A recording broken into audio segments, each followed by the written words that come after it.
It's Saturday. It is. And what are we doing here? Hey, friend, this is Eric McKenna with RE/MAX Advanced Realtors, and you are indeed listening and potentially watching a special edition of Your Personal Realtor with indeed me, Eric McKenna. Great to be here on a Saturday. This is like old times, Matt. Yeah, I know. It's like we're doing a retro version of the show today. Friends, thank you so much for tuning in. You probably were expecting to possibly see more sports talk. Is that correct? Potentially. Potentially, but I was preempted this week by the Pittsburgh Pirates, and quite frankly, by the way they played, Matt, I think I just should have done my show. Yeah. I was just talking about with Greg, we did a slam last week. Right. And since then, they have not won. I know. I heard that on the way in, and it's frustrating. Yeah, friends, thanks for tuning in here. If for those who are familiar with our show, this is it's more of a variety show than it actually is pure real estate. We don't bore you with 2 full hours of real estate, but we do have a lot of fun here. And, of course, the essence of the show is for our audience to participate, and the way to do that is the 2 most famous numbers in Beaver County, and that's 724-843-1888 and 724-774-1888. You can also email me directly at sold@calleric.com, and we are now live on Facebook. Hopefully, Matt's, I can't see it, but Matt on the other side of the big board here tells me we're live. Yes. So we are live. It's good to see all of you. Yes. I haven't been here in 10 days. That's the longest stretch I've ever not been here. Quite a while. Yeah, for me, it definitely is. And, friends, this little science experiment started many, many moons ago. We're on show 48. You can believe 48? That. Wow. 48. That's amazing.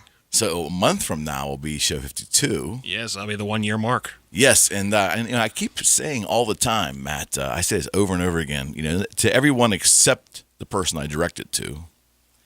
I always mention it to Pat, I mentioned it to Diane, I mentioned it to Graham Poobah, and now I'm mentioning it to you. Sir Frank Sparks, my normal producer, my sidekick here, and my adopted co-host, is the event coordinator, generally speaking, here also at Beaver County Radio. So I'm anxiously anticipating what he's going to do for the 1-year anniversary of Your Personal Realtor. Yeah, interesting. Yeah. I know there's probably a surprise party for me with like dancing girls and balloons. You don't have to tell me about it, Matt. You don't have to tell me. If you already know the details, I'm not going to try to extrapolate it out of you. Knowing what we do around here, I can tell you for certain that I do not know the details. Oh, come on. If there's anything I've learned over the course of my time here as a host of AM Beaver County and my duties, that Sure. If there is a party, it is a surprise format. That is for sure. The surprise. Hey, this show is nothing but a big surprise all the time. That's true. I'm not arguing with that. Friends, again, it's good to see you and hear you, and hopefully you are listening to us. Yeah. By the way, yes, sir. A couple things. First of all, sure. You referred to the notion of being your personal realtor, and sure. The thing about that is it sort of breaks down into 2 categories. There's the personal, then there's a realtor. So sometimes you'll have the realty questions that are going through, and then sometimes you take a bit of a more personal turn. Matt, that's a good way of looking at the show. Yeah, because you got to be personal. You got to talk. I mean, you can't just talk about realty all the time with your clients. No. I mean, you got to be like, right. hey, how about that crappy team on the field last night? You just got to get that conversation going. It is, and Matt brings up a great point. One of the things that drew me to real estate and the career of being a realtor was just the ability to be around people. Right. I have a lot of fun, and I've been known to be able to talk just a little bit. Just a little? Just a little, yeah. I enjoy talking, certainly, but the talking thing is comical, and we laugh. Hey, you just wind me up and let me go, and I just go at it. But in reality, it's really personal engagement, fun being around people. I enjoy the to me, the tapestry of my life is my relationships with everybody, friends, clients, family, mostly family, of course. Right. But you're right. It's your personal realtor was a concept that was given to me by a marketing friend. Even before the show, it was actually a brand that I wanted to look into.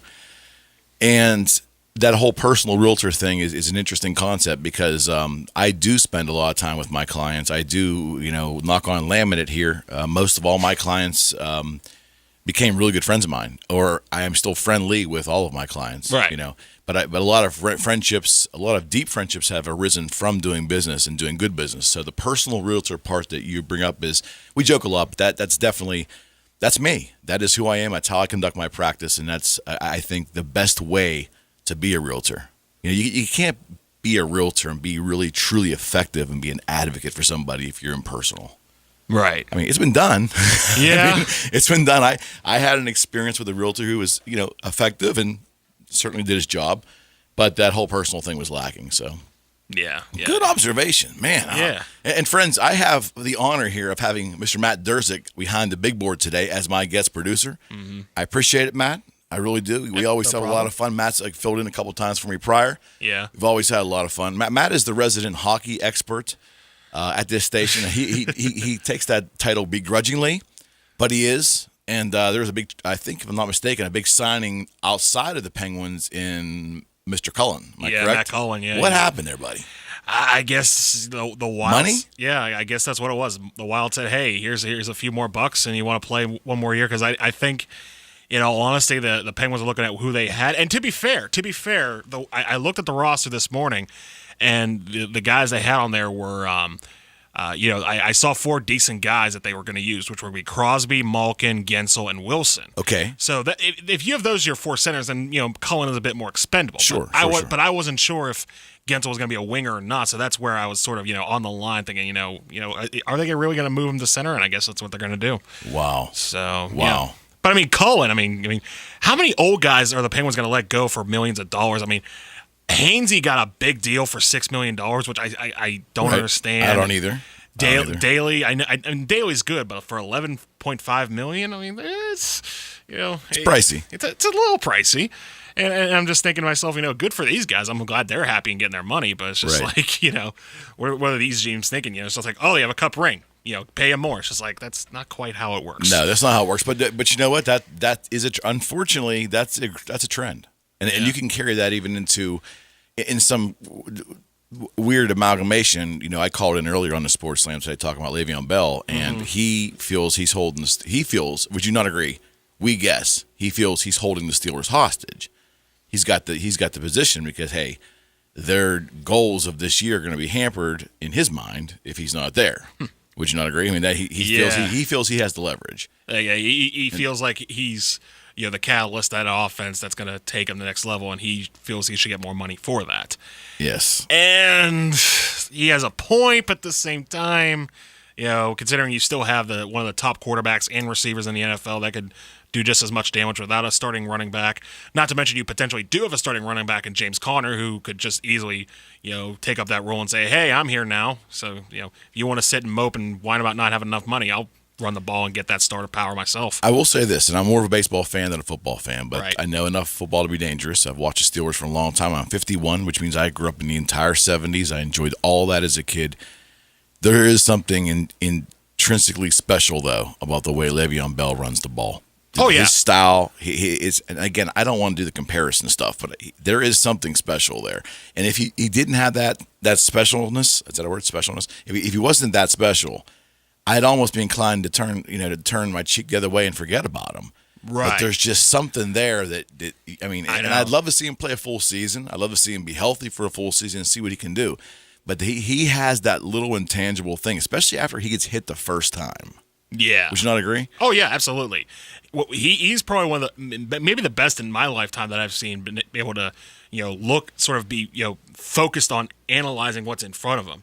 I mean, maybe not actually on the roadways, but, when it comes to clearing a path, he can see, okay, there's a blockade here, I'm going to go this way, and he's very smart about that. He's extremely smart. Yeah. And the only problem is, I guess he's smart enough to realize that he is that kind of guy, and now he's like, hey, if you not see my highlight reels, pay me more. Right? Was the argument made initially on when the holdout started in the beginning?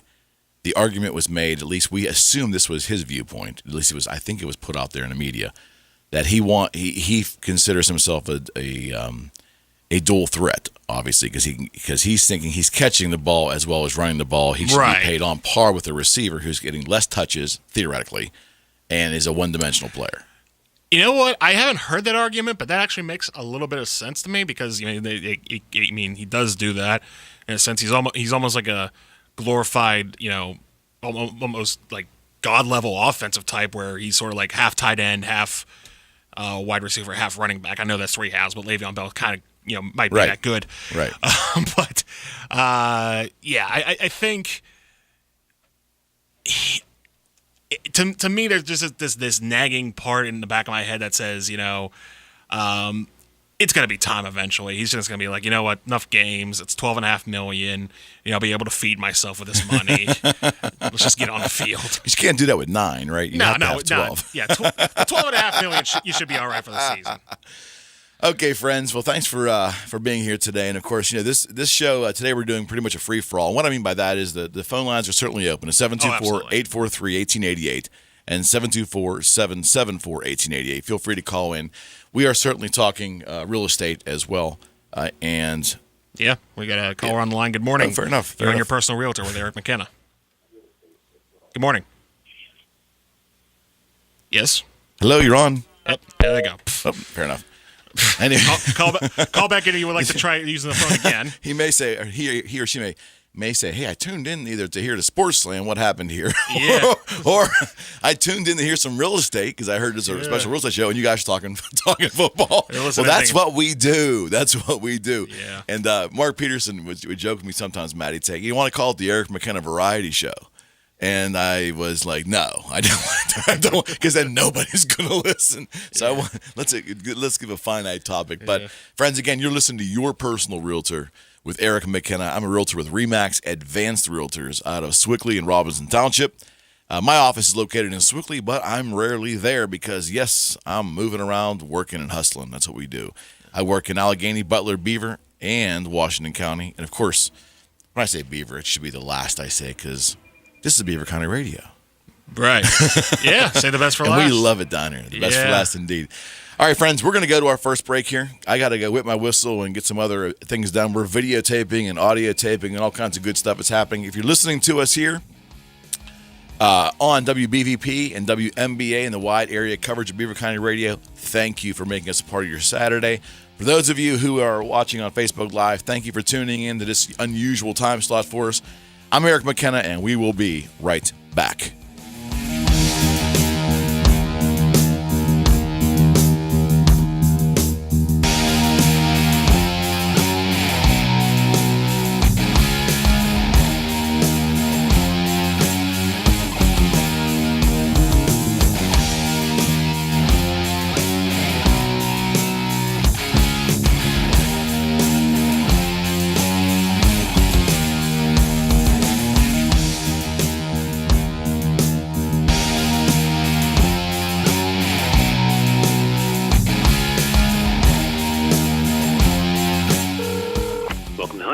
How can I help you? Hi, I may have accidentally overdrafted my account.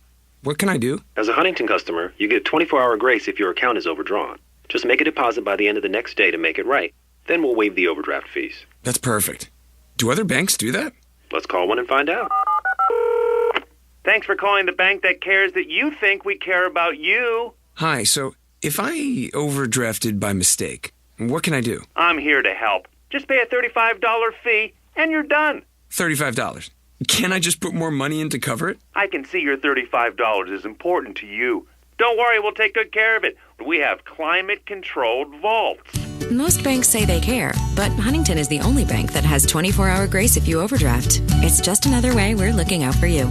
Welcome to Huntington, one of Money Magazine's best banks in America. Money Magazine is a registered trademark of Time Inc. 24-hour grace does not apply to return fees. Learn more at huntington.com/grace. Member FDIC. Happy birthday, Beaver County Humane Society.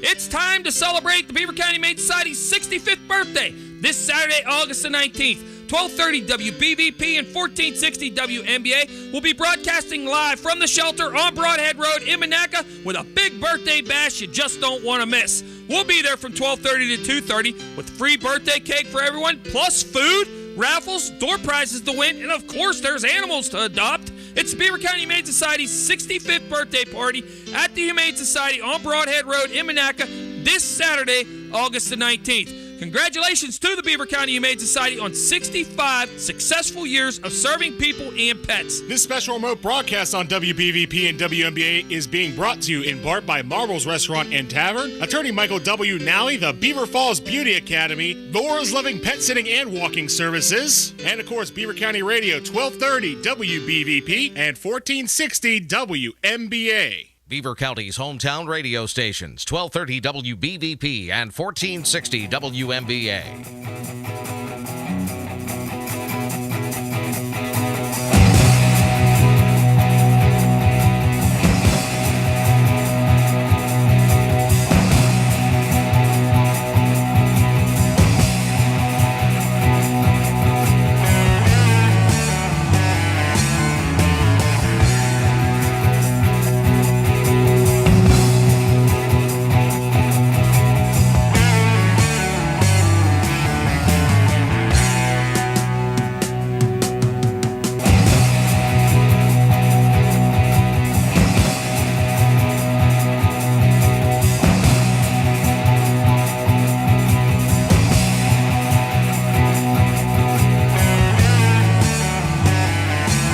I love that song, partner. I love that song. Yes, my intro music has changed. For the first almost year, we've had Eric Clapton, and going out, we had the Brothers Johnson. Yeah. And we have now, and I know people have, on this intro song, Matt had just asked me about my intro music. This is the first time Matt's been my producer, and we've changed things around a little bit. Right.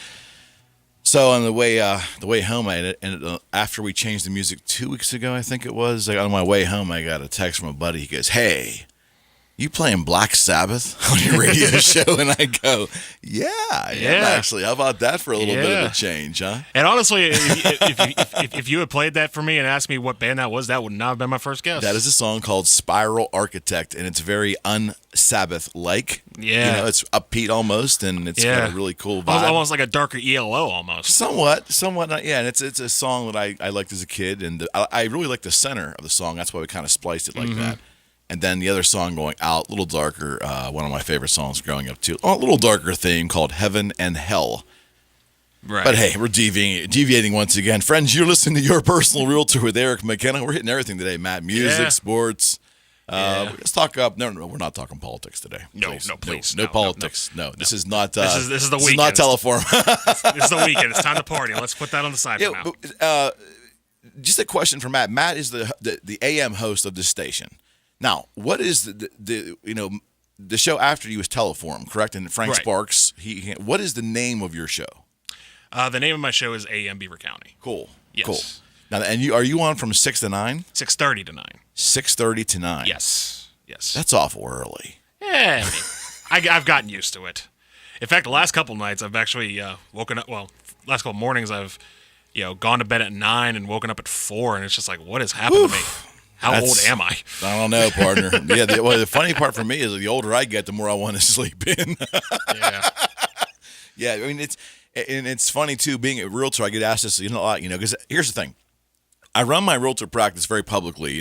Social media is a big part of what I do. Of audio, video, the whole thing. I'm just trying to reach as many people as I can because I got later start in this. This was a midlife career change for me many moons ago. You almost said crisis, No, I didn't say crisis. Okay. Midlife career change. I didn't say crisis. I felt you were. Didn't say. It sounded like you were about to. That's why I said it. Well, maybe I was headed in that direction, but my point was the question always says, Eric, do you ever take a day off? You're always working, and I do. I do work a lot, but I think anyone that's good at their craft really hones it, and that's what I'm trying to do. But the point is, I was telling my wife, I said, I'd love to have one day, just to do nothing. And she goes, no, you wouldn't. She goes, for all the years I've known you, you can't do anything. You sit in front of the television. If it's not a baseball game, 30 minutes you're off that couch. You have to be doing something. Right. And it's I guess it's just the way I'm wired. And for me, though, I will tell you, real estate is great for my lifestyle because I'm a night owl. But nothing in real estate, for the most part, gets started until the afternoon. And, of course, it goes into the evening. Not a lot of showings in the morning, outside of maybe in the weekend occasionally. Right. But it's definitely, it fits my lifestyle. I can sleep in a little bit. And, once in a while, my pesky broker, Mr. Mark Handlovich, of the owner broker of Remax Advanced, will have a meeting that requires me to get up in the morning. But other than that. All right. Other than that. Now, talking about this because it is August and Yes. we're heading into kids getting back to school. Yes, and, correct. One question I have to ask you on the realty front is this. Sure. How many clients have you dealt with Mm-hmm. that have, been dealing with, moving into a new area because, they want, someone got a new job and their Sure. kids are moving Sure. into a new school district? Sure. And have you ever dealt with that, number one? And number two, how have you dealt with those clients if you've had to deal with them? Well, a lot of people. Let me back up here. A lot of people. That's a terrible way to start a conversation. My experience has been as a realtor, and I'm guessing this is the experience that any experienced realtor is going to tell you, that either the number one factor or the number two factor of what people consider when they buy a house is the school district. Oftentimes, it's because they have children of school age or they're going to create a family. Oftentimes, if that's not the case on the family end, they're buying it because the school district directly affects their resale value. So, school districts is a big issue. And obviously, the spring and the summer are, they say, traditionally busy months, and they are, although we'll talk about seasons in a second. I don't believe there are any anymore. But yes, families do scurry to get in to a new home in the summer or right at the beginning of the fall because they want their children to be in the new school district day one. Right. Doesn't always work out that way with closings and so forth, but we do see an influx of that. And getting into the quote-unquote better schools is oftentimes a motivation for people to move. So I see it a lot, and I think that's where a lot of the busy times, people say, in the summer, I think they're generated a lot by families. And just, whether it's they're starting their first home or they're going to move it to their second home, they want, in their minds, a better school district. Because that's all subjective stuff anyways. Right. But, it's a lot. And it's funny because once school starts, the tradition, the idea was, I was going to ease off a little bit because now it's too late to get into a school district. Well, that's not true. You can move anytime you want. Yeah. You can change it happens all the time. People buy homes in November, December. The school year's half done. The child could be going to, let's say, Stowe Township, and they move into Moon Township, and then halfway through, the children go from, what is it, Stowe School, or is it? Stowe Rocks. Stowe Rocks to Moon. So it happens all the time. But you're right. There is a mad rush, I would say, for closings in August typically, so they can start the school year. Right. It happens. No, you're absolutely right. Yeah, because I think about that because of just the emotional toll that kids would have to go through to go from one place to another, and I'm sure you've probably dealt with that on some basis where it's just like, I don't want to move, I want to go back home. And it's just like, well, then you just have to be sort of console them or sort Absolutely. of, That's part of being your personal realtor. Yeah. And it's man, it's something. I'll tell you this, to share something personal, and I will share this on the air. At times, especially when I am extremely busy with a lot of families at one time, there is a lot of stress. It definitely is. I mean, I ingest a lot of my clients' stress the best I can. I can't absolve them from it. Right. But I mean, I want to be that sounding board. That's part of what I do. That's why I'm paid. Yes, I do. I know all the procedural stuff. My negotiating skills, knock on laminate, pretty darn good. I mean, I feel I'm good at what I do. But being their liaison and their advocate and everything else, part of my job is to take that frustration. I want to take it from them.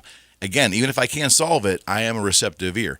And I will tell you, when I have a lot of it at one time, I go home at the other night, and I will tell you it's stressful. This is not a job where it is for the faint at heart. It's not. You have to be willing to understand people's emotions and understand and don't take things personally. You can't do that. But you also have to be very empathetic. Right. Sympathy is one thing. My clients don't want me to be sympathetic. They want me to be empathetic and then help them get to where they want to go in a less painful way. If that makes any sense. Yeah. I mean, empathy, when you really think about it, is understanding just sort of on a base level, a factual level. Amen. Whereas sympathy, that dwells more into the emotions of the human spirit. And just, it is. Very good definition. Are you reading that off that Acer monitor there? No, I'm just reading the fact that the Pirates are down 13-0 and the game hasn't started yet. But please continue. That's for later in the show, Matt. Yes. No, friends, but it's a really good point. Matt brings a good point, too. The human element of this, and that's the thing about being a realtor that I think a lot of the, how do I say this? This is going to sound condescending. I don't mean it that way.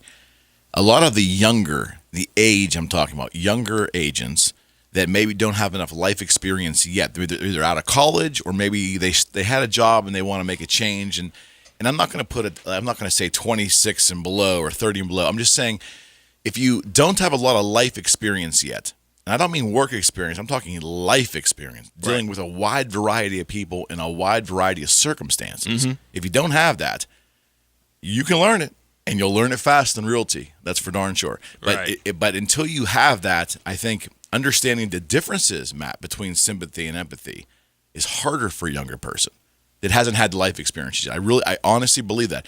Now, I understand where you're coming from. Yeah, because I know. Like sometimes I'll understand, empathetically where someone's coming from, and we'll talk about it. It's just like, well, that's the case, then why not try this or something like that? Sure. But at the same time, in the back of my head, I'm thinking to myself, as knowledgeable as you are on the sort of the factual aspects of their life, sure. Have you really felt it yet? And I feel like there's a lot of experiences in my life that I haven't felt yet. And in some ways I'm grateful, in some ways I'm not so grateful. Yeah, exactly. I will, Lord willing.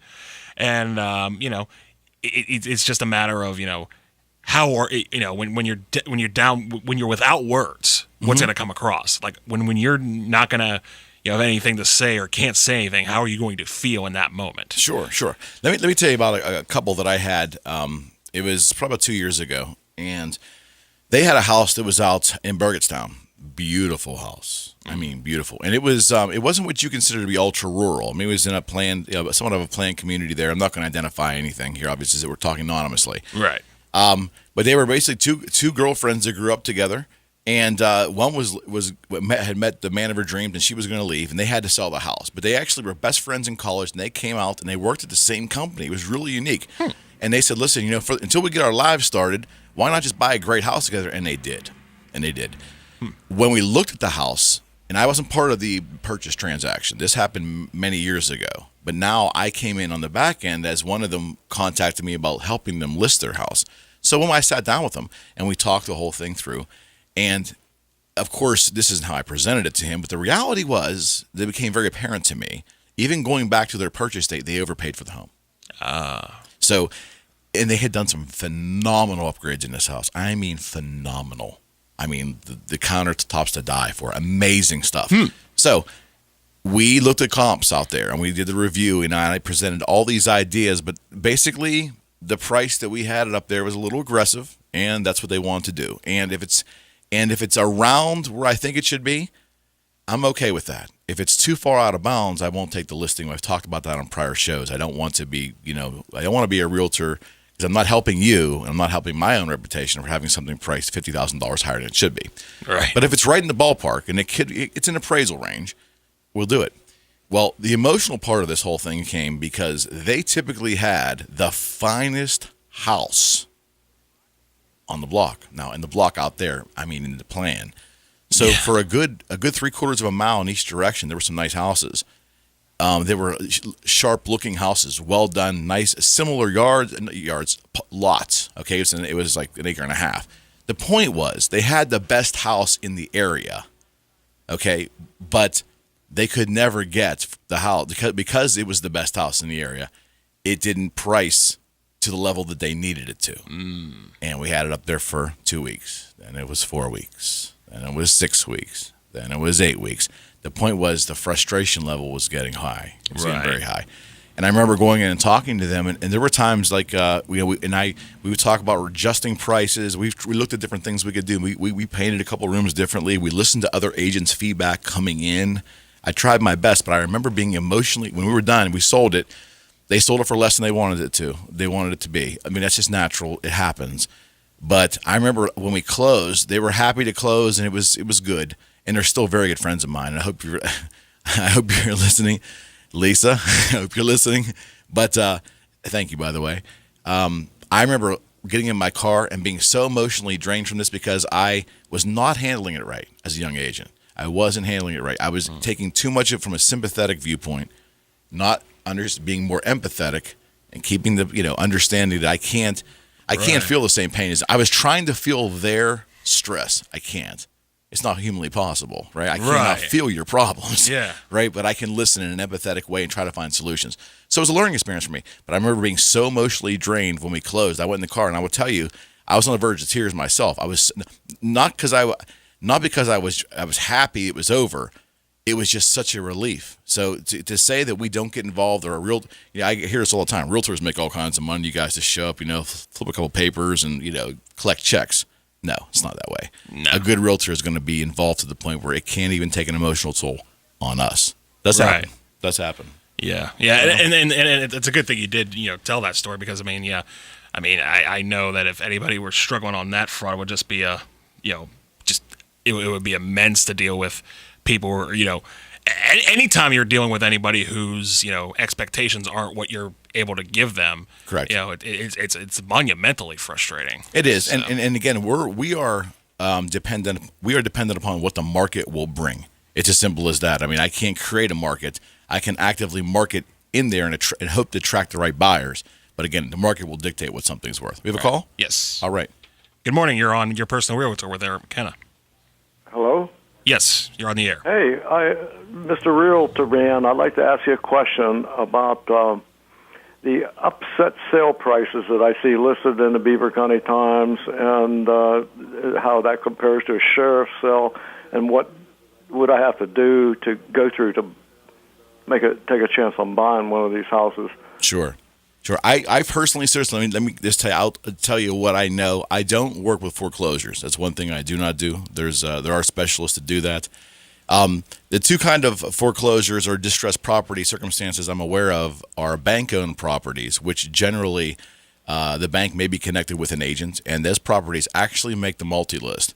And agents can show them, and we can do offers. Sometimes there's something called a short sale where the bank is willing to take less money than the home is worth. And there are some deals there. The sheriff sales that you see purchased are typically, my understanding, tax issues, and the taxes aren't paid for a period of time. That the township takes over them, or maybe a bank actually puts them up for auction. And those auctions are typically held, I believe, by the governing body, which I think is the county. And you would go down there and bid. You wouldn't need a realtor for that, quite frankly. We would really serve no purpose for you. In this climate right now, this is going to sound a little odd, but a lot of the homes that are distressed or at auction, it's hard for and I hate the word to use this word, but it's hard for a novice sometimes to get in there because the more experienced companies that do flipping and so forth, they're better intertwined with the county. They typically go out in there with cash. You've got to have a good cash position. And it's not impossible, definitely not impossible, but I wouldn't be able to speak in detail about the pros and cons of foreclosures. I just don't do them.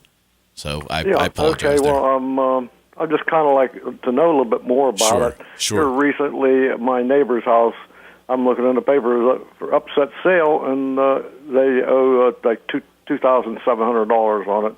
And I said, well, does that mean I can go over into the courthouse and buy that house for $2,700? And I said, what would I have to do that? Well, it's supposed to come up on September 11th at the courthouse. And I say, well, I'm not actually going to do this. I just want to know what's involved. Because I wouldn't want to buy my neighbor's house anyway. Understood. Not that nice. I understand. Yeah, typically it'll be up for auction. I've gone to a couple of them. When I first started, I basically mentored under a pretty big realtor here in Western PA, great guy, and he purposely drugged me for observation purposes to an auction. Mm-hmm. And it was pretty apparent to me that if you're not in the game, serious in the game, and you don't have a cash position, it's hard. It's that $2,000 property may get auctioned off all the way up to $15,000-$20,000. Depending on what they feel the property's worth. That's why I'm asking you these questions. Sure, absolutely. I should be calling somebody else, I guess. You're just a regular good realtor. Yeah, I can be your realtor if we're doing a straight up legitimate sale or purchase. But when it comes to foreclosures, I do plead ignorance unless it's like I said, a pre-foreclosure where the bank owns it and they've got contacted another realtor who's put it on the multi-list. By all means, then we can go in and negotiate hard. And those properties are out there. But when it goes to auction, it really you've got to have an in down there. You really have to have an in. Okay, my main question was upset sale price. What does that mean? Upset sale, an upside down. I mean, I don't know. That's listed as an upset sale price. And there's quite a few houses in that listing. Sure. I don't. And again, I'll plead ignorance. It's not an area of real estate I work in. I will find out. I'll find out for you, and we'll talk about it once I have it. I'm going to check into it. Please. I don't know if I'll ever do anything about it, but it's interesting. Absolutely. Absolutely. It's a chance to buy a house and and rent it. It was very popular when the market collapsed in 2008, 9, and 10. So from like 9, 10, 11, 12, and 13 until the market recovered, there was a lot of foreclosures, a significant amount. A lot of bad loans were written in the early 2000s. Yes, And then the economy, obviously, the economy then collapsed. So you had the two hurricanes meeting together and causing one big storm, and it really decimated the industry. Now, you would never know that here in 2017. Everything has come back raging to the positive. But there was a heck of a lot of foreclosures in that time frame. And I remember, and there were great deals. The problem at that time was, believe it or not, the economy got hit. So many people's 401ks and life savings got hit as well. There wasn't a lot of people with cash positions that could actually take advantage of them. Right. So it's like a double-edged sword. Yeah, there's opportunity, but we're in the middle of a recession. So, But upside down property, or what was it? What was the word again, sir? Upset sale price. That's what they call it, upset sale. And they have a listing of all the homes that are going to be for sale if the people who own them don't pay their taxes. So is that more of an advertisement, more of a threat then? It sounds to me. No, it's not an advertisement. It's printed by the county. Beaver County courthouse. I'm guessing there's probably some regulation where they've got to advertise at a certain amount of time, again, just to give the owner, again, more time to get in there and pay their taxes before it goes to sale. But I don't have working knowledge, so there could be any value to in the auctions. I'm sorry. Right. I thought I just happened to be listening to you for a little bit. I said, well, I should ask him about this because I'm glad you did. Kind of in the dark about what to do about that. So, okay, I appreciate your pleasure. My pleasure. Thanks for calling in, sir. All right, thank you. Sir. Yep. Bye. Yep, and we got another one. Sure. Good morning. You're on Your Personal Realtor with Eric McKenna. Good morning, Eric. Good morning. I'm thinking possibly of putting my house up for sale. I was talking to a neighbor down the road. Sure. And he was telling me that someone down the road there is going to put their house up for sale with a realtor. Okay. And he was telling me, maybe you know something about this, there's something new out now about an exclusive listing that don't go into the multi list. There is. I don't use them in my practice. In other words, Eric, if you listed my home, you're the only one who can sell it and it won't go in the multi list, correct? That is correct. I am a realtor who does not advise that because I know it's done in some upscale neighborhoods, and it's also done for some privacy issues if someone wants to list their house privately. Yeah. Doesn't want a lot of fanfare, doesn't want the advertisement. I see some exclusivity lists there. And again, we're in a good market for that. If you have the right kind of house and you're in the right neighborhood, possibly. I don't use it in my practice. I don't think it serves the seller at all. But that, again, that's just my personal opinion. Yeah. So if one of those realtors lists that exclusive, they don't even have to write up a contract and turn it into the multi list. Is that correct? An exclusive listing is to my understanding, it's broker only, and it's not in the multi. Correct. Uh-huh. Yeah, I wonder why they came out with that. He told me that they said that his realtor said they just came out with that. They just came out with that. Now, see, that wouldn't par up with what I understand. I mean, I was a Howard Hanna agent in the beginning, and as you know, Howard Hanna is the largest in the area and very well networked in all the upscale areas in Pittsburgh. And once in a while, you would see exclusives. They wouldn't last very long, quite frankly. They'd be exclusive for a period of time, and then they wouldn't sell, and then of course they go on the multi-list. But to my understanding, exclusive listings, unless there's some kind of litigation that I just haven't heard of yet. Yeah. So in other words, like I said, with due respect to Howard Hanna, sure. If you listed that, say you listed my property, and I told you that I don't want Howard Hanna showing my property, would that be an exclusive? If you didn't want a certain broker showing, like you didn't want a broker's agent to go there and no, or the whole brokerage. Maybe you had a bad experience one time with, say, a realtor, and I would say, Eric, I don't want XYZ realtor realty company showing my property. You could do that, right? Ooh, I'm not going to give you a yes or no on that. That's a great question. That is a great question. I have never had that posed to me, and I don't. Well, it's an exclusive then. No. You're right about the exclusivity. Excluding? You're right about the exclusivity, but in terms of legality of keeping another brokerage out from potentially putting an offer in, that I can't speak to. I don't. I think I know what I want to say in my head, but I don't want to get myself in trouble here. but okay, Eric, and thank you. No, my pleasure, sir. Thank you very much. We're kind of getting the place squared away and everything probably in about another month, and we'll be ready. Awesome. I hope to hear from you. Yeah, thank you. Thank you. All right. Boy, I'm getting stumped today, partner. Yeah. Foreclosures, exclusive. I don't do exclusive. I don't do exclusive listings. It's a very popular thing, like I said, in upscale areas, Mount Lebanon, Fox Chapel.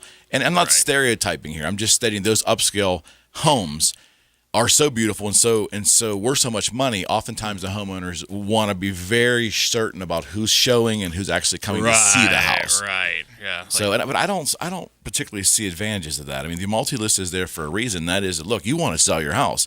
This is a network that will put it out there in front of every realtor imaginable and let Zillow and these third-party companies pick up the listing and proliferate it. So I just don't think it serves the seller. Right. So I don't do it. Yeah, it's funny you mentioned this, and we'll end on this before going to break. Sure. But you mentioned upscale areas in the area, and I know you're in the Swickley area. Sure. I have a friend, I have a couple friends that lived up in the North Park area. We were talking one night. We're just, shooting the stuff.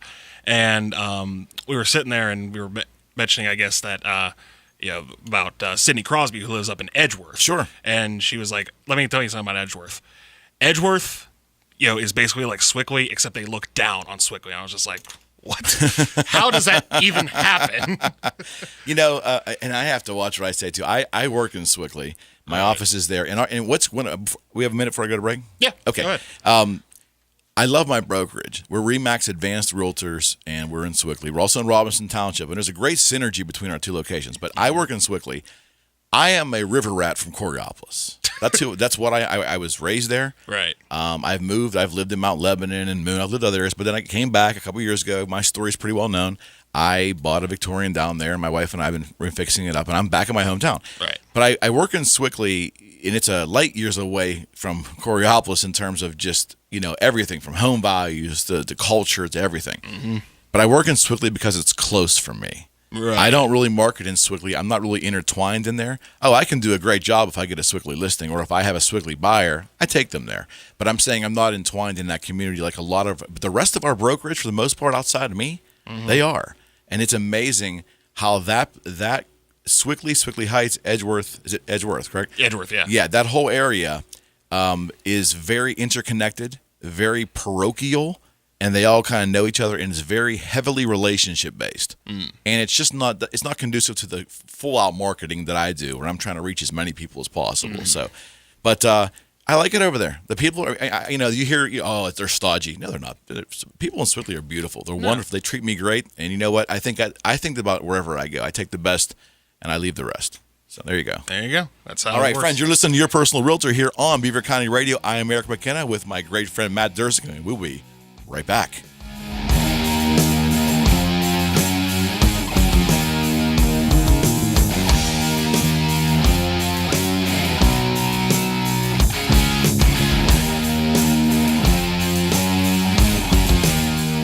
Hello, friends. This is RE/MAX Advanced Realtor Eric McKenna with CallEric.com and host of Your Personal Realtor on 1230 WBVP and 1460 WMBA. I really hope you are enjoying today's show. Friends, did you know that I can be your personal realtor? That's right. If you're looking to list your home or buy a new home, call or text me today at 412-613-4466. That's 412-613-4466. Or send me an email at sold@calleric.com. That's sold@calleric.com. I just love it when listeners become clients. So why not contact me today and let me put my social media advertising to work for you. Together, we can reach your real estate goals. This is your personal realtor, Eric McKenna, with RE/MAX Advanced Realtors and CallEric.com. WBVP and WMBA invite you to tune in to Sounds of Faith. Tune in Sunday mornings from 7 until 9 as WBVP and WMBA present Sounds of Faith, a mix of the best sacred music of all time. Sounds of Faith is brought to you by Crawford Tire in Beaver, City Rescue Mission, Life Beaver County, MRS Physical Therapy, the William Murphy Funeral Home Incorporated, and Rome Monument and Inspirational Gifts. Sounds of Faith, uplifting, relaxing, and inspiring radio. Sunday mornings from 7 until 9 on WBVP and WMBA. 724-843-1888 or 724-774-1888. Those are the Beaver County radio numbers and probably the most famous in all of Beaver County.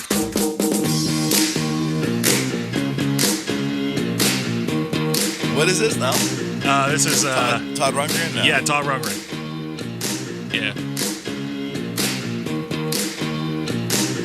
1978. Todd Rundgren. Yes. Like this song, man. It's got a groove to it. It does got a groove to it. Friends, you're back and you're listening to Your Personal Realtor with Eric McKenna. I'm a realtor with RE/MAX Advanced Realtors out of Swickley and Robinson Township. We're actually in the Robinson Town Center. You familiar with that? That was the first shopping center that was built up there in the late 80s. Right. Before the mall and before everything else. Mm-hmm. And we're right in the center there, right at the steeple. You'll see the RE/MAX sign. Always stop in and say hello. I'm not always there. Rarely there. I'm rarely in my office in Swickley. but I breeze in once in a while. And you know what's a shame is I got a really cool office, man. I got like a lot of my music era stuff in there from when I had Boogie Street guitars. Mm-hmm. I got that. And I'm actually putting I'm encouraging anyone who wants to come and see me. You can check this out. You know, little plug there. I'm actually installing a Paul Stanley used guitar from a Kiss show that I have. No kidding. It's going to be installed on the walls there. Yeah, man. That's like big time stuff. You know, We're not talking like the Bay City Rollers here. We're talking Paul the Man Stanley. Why is it always the Bay City Rollers against the flag? They do. Yeah. All right, friends, we're running up to the end of our first hour, but there's some people I need to recognize here, and that is our sponsors. Your Personal Realtor with Eric McKenna is brought to you by our good friends at Frags Tags, located in downtown Coriopolis. Contact the good folks at Frags Tags for all your title, notary, and transfer needs. 412-264-3018, Frags Tags. Our show is also sponsored by lifestyle, family, and portrait photographer Dawn Morse. From infants and toddlers, preteens to graduation and beyond, let Dawn capture those great moments in your life. Contact Dawn today for a session at 412-337-8348 or visit her work at gypsysoulsphotography.com. This show is also sponsored by my favorite mortgage agent, Miss Leslie Raymond with Union Home Mortgage. Contact Leslie for all your mortgage needs. Great woman. 412-719-5673, NMLS 138287, and PA license 29666. Oh, can't stand that. I know, Matt. I know. Yeah. I say that every week, and I'm like, ooh. I asked Leslie, you realize your She goes, I know my license number. I know. This show is also sponsored by the one, the only, the incomparable Mr. Matt Pia from Division 9 Home Inspections. Matt is a gem, great guy. He's been on this show multiple times, although he's due. Matt, you're due on here. You know, you're due to be a guest again. Division, the number 9, inspection.com, 412-715-8123.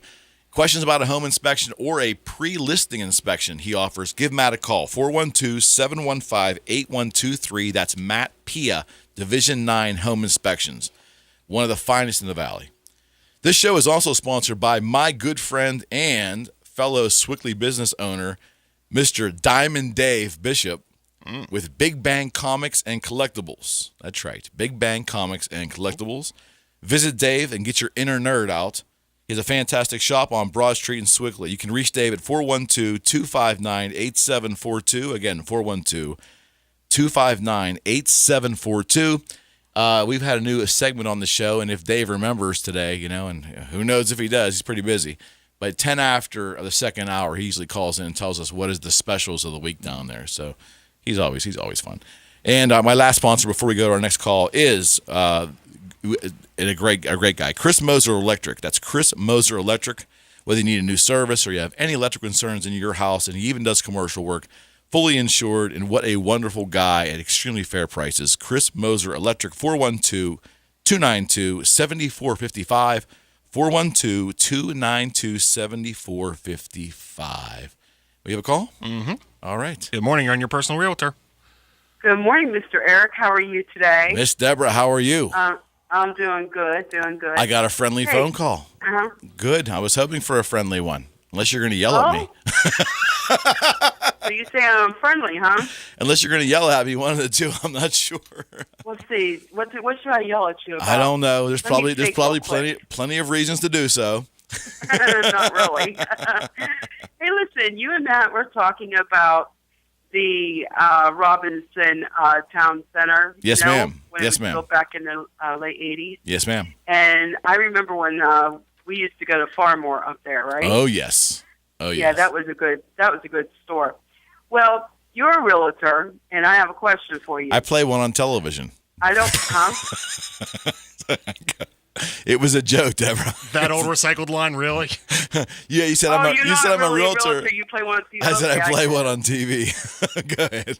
That went over my head. I'm sorry. It's all right. Everything goes Anyhow, over my head. Go now, ahead. I don't know if you do commercial real estate or anything like that. Occasionally, My yes. question to you is, what do you think is going to happen with the Northern Lights Shopping Center? Oh, my. This is a tough one. I actually had a little Facebook joke about 3 weeks ago when I drove by there, and I saw what looked to be a new sign out on the 65 there, and it was What did it nice. say? It said Northern Lights on the top, and then it had all the spots, for the stores to have their logos, and there wasn't any. Exactly. So, I mean, Exactly. There isn't any. I remember that place whenever too. I was growing up. I used to shop there. Our family used to go there all the time. And me too. And, of course, I worked at several places in the shopping center, too. Mm-hmm. And to see that place, to go from where I knew it to where it is now, it's pitiful. It's shameful. It's a shame, and I can't profess to even know who owns it or what the background is there. It's been an erosion over time. And I'll tell you what's interesting.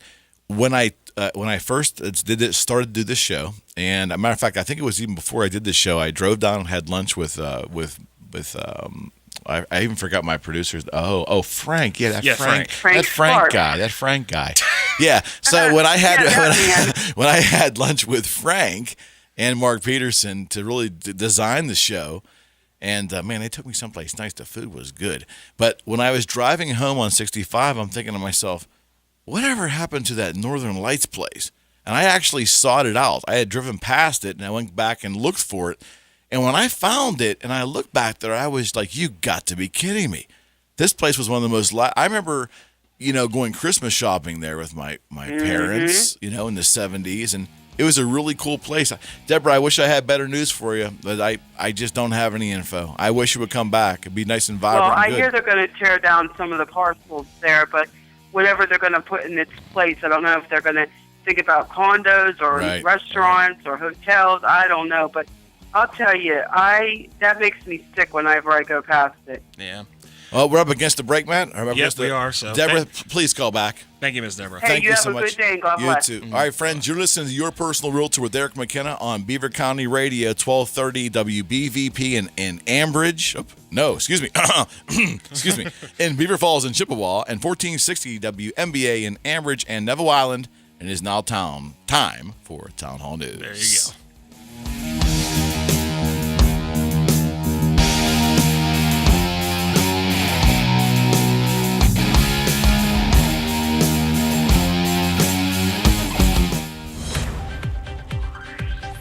Breaking news this hour from townhall.com. I'm Val Dior. Well, it is true, and correspondent Ben Thomas reports that President Trump is planning to sit out this year's Kennedy Center honors. The White House says the President and First Lady extend their sincerest congratulations to this year's Kennedy Center honorees, but they will not be participating in any of the events. The statement from the White House press secretary says the Trumps want to allow the honorees to celebrate without any political distraction. Ben Thomas reporting.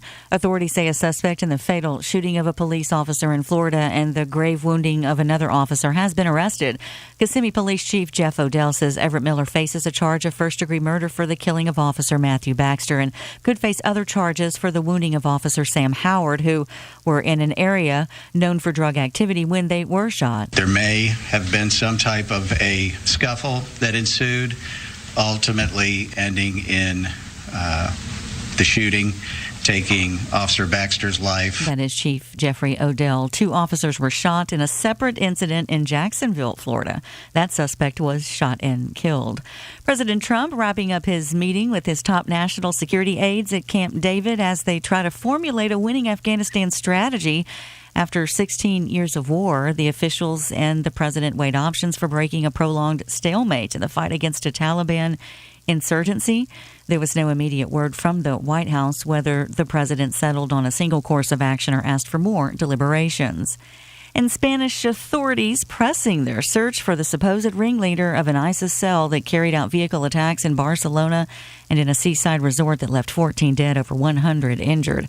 Officials say they looked into links among the Moroccan cell members. They've also searched the rented house where they allegedly plotted the carnage. More can be found at townhall.com. There are lots of reasons why you should get life insurance. Here are 2 big reasons you should get it now. Hi, Mommy. Hey, Dad. Your family depends on you. Talk to SelectQuote. It's easier and more affordable than you think to get the life insurance your family needs. SelectQuote got Richard, 40, who takes meds to control his cholesterol, a 10-year, $500,000 policy for under $25 a month, and got Vanessa, 37, a $750,000 10-year policy for under $21 a month. Call SelectQuote or go to SelectQuote.com today. Get up to 10 free quotes in minutes from some of the best life insurance companies out there, like Banner Life, Prudential, Mutual of Omaha, and many others. So, why haven't you called SelectQuote? Get your free quotes now. Call 800-681-9660. 800-681-9660. 800-681-9660. Get full details on the example policy at SelectQuote.com/commercials. Or price could vary depending on your health, issuing company, and other factors. Not available in all states. Defense Secretary Jim Mattis is traveling to the Middle East and Europe. More from Linda Kenyon. A Pentagon statement says the Defense Secretary will travel to Jordan, Turkey, and Ukraine to reaffirm the enduring U.S. commitment to strategic partnerships. The first stop will be Jordan, where Secretary Mattis will meet with King Abdullah II and the Jordanian Joint Chiefs of Staff. On Wednesday, Mattis travels to Turkey. The final stop will be Ukraine on Thursday. This will be Secretary Mattis's 4th international trip since he was confirmed in January, but his first to Jordan and Ukraine. Linda Kenyon, Washington. The brother of a Sinaloa cartel leader arrested at an Arizona border crossing less than a month after his nephew surrendered to U.S. authorities. 38-year-old Alvaro Lopez Nunez taken into custody in Nogales, Arizona. He's being moved to San Diego to face drug charges with the kingpin's son, who turned himself into border inspectors in California. Breaking news analysis at townhall.com. Navy Commander Bryce Benson is being relieved as the USS Fitzgerald's captain after an investigation found poor seamanship contributed to the collision between the destroyer and a commercial ship. The captain of a U.S. warship that lost 7 sailors in a collision with a commercial container ship in June is being relieved of command. The Navy says other sailors are also facing punishment. This comes after officials say it was poor seamanship and flaws in keeping watch that contributed to the accident. The crash occurred June the 17th off the coast of Japan in an accident-prone area known for congestion. The seas were relatively calm and visibility was unrestricted. Shirley Smith, Washington. Duke University removed a statue of Confederate General Robert E. Lee after it was vandalized. The university removed the carved limestone likeness early Saturday morning from Duke Chapel. This is Town Hall News.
We are back. Man, is that a good track. Spiral Architect by the 70s and 80s and 90s and 2000s. They're not stopping. Black Sabbath. Yes, they actually are, believe it or not. Now they have to. They have to? Yeah, the lead guitar player Tony Iommi has a battle with cancer, and he's done well, but I don't think they want to tour anymore. But friends, welcome back to Your Personal Realtor with Eric McKenna here on 1230 WBVP and 1460 WMBA.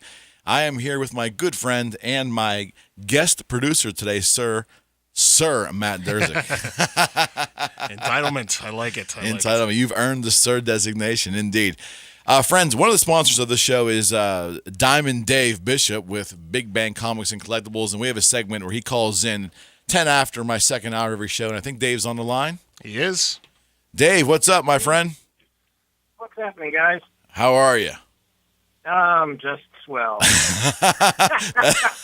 Well, is it raining in Swickley, Dave? It's raining down in Beaver Falls. I don't know.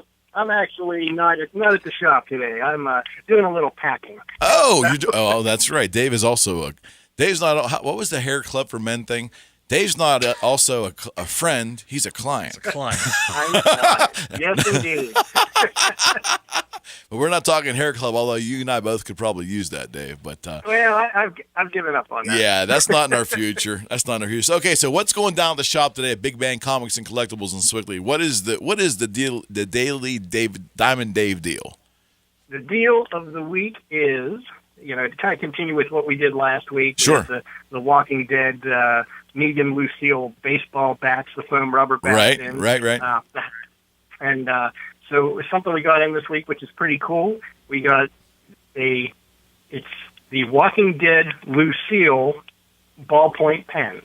Oh, come on. Are you serious? I have to walk across the street and see that, buddy. I gotta come see that. They're cool, yeah. But normal retail on those is $9.99. If you say you heard me on the radio during the Eric McKenna Power Hour, it's $5. $5. That's half off. $5. Yep. Yeah, that's and cool. That is cool. So wait, it's got to be. Wait a second. That's barbed wire on that thing, right? So I'm thinking it's definitely. Yeah. Well, you don't write with that in. It's still comfortable, correct? That's right. All right. So again, repeat that for me. Again, it is the Lucille pen. Yes, the Lucille ball point pen. Is she a redhead? It kind of is. You said Lucille Ball. I know. I think they did that on purpose. But, I know. Don't want to have any Walking Dead, I Love Lucy copyright infringements going on. And you know what? With our luck, Dave, that'll happen to us too.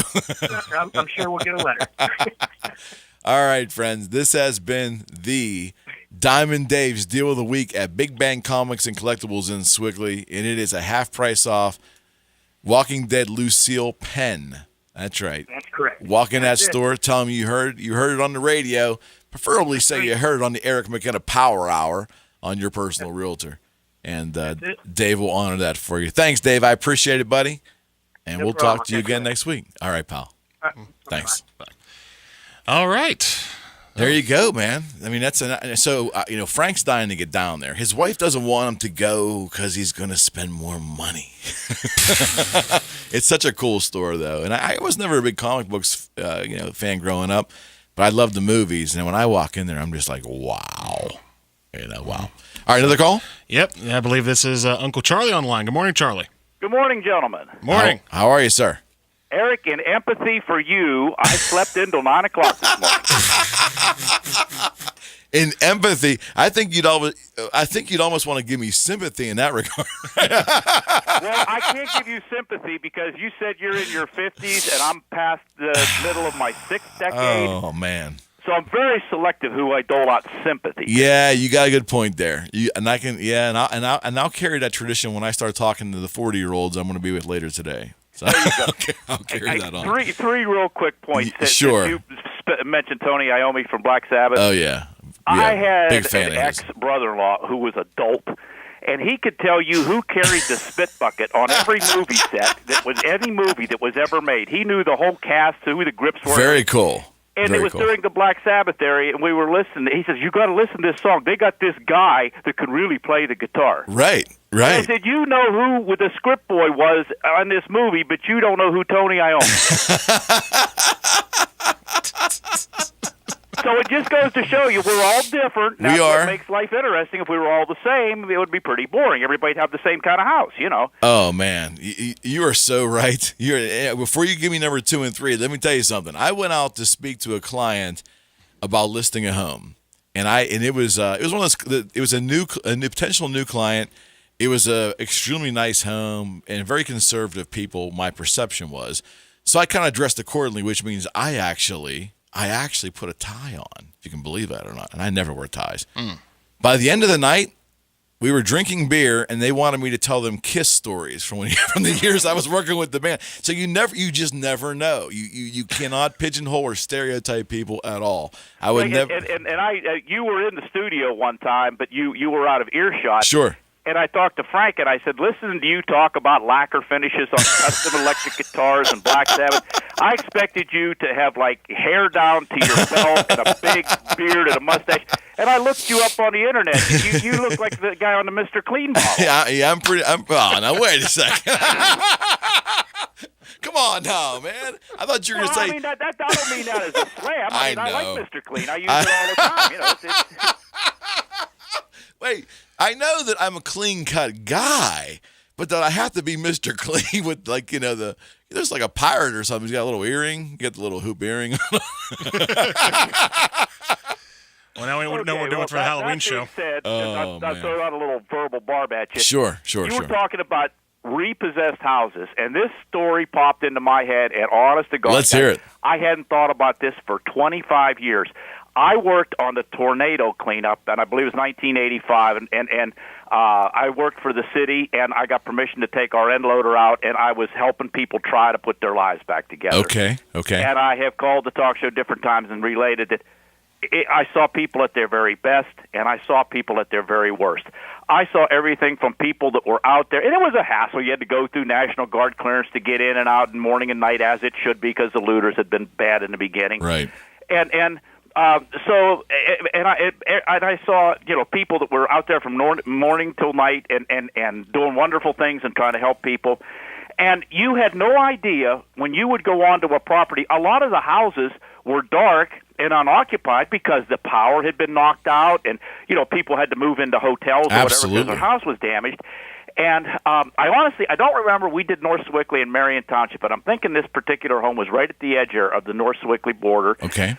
And there's nobody around, but there were trees down all over the property. It was a pretty nice house, okay? And the first thing you did is you had to get access to the property to clean it up, so we had guys with chainsaws. And right. They were cutting up trees, and I'm picking them up with the end loader, and we're moving them around, and then we would do whatever we could do to clean the house up.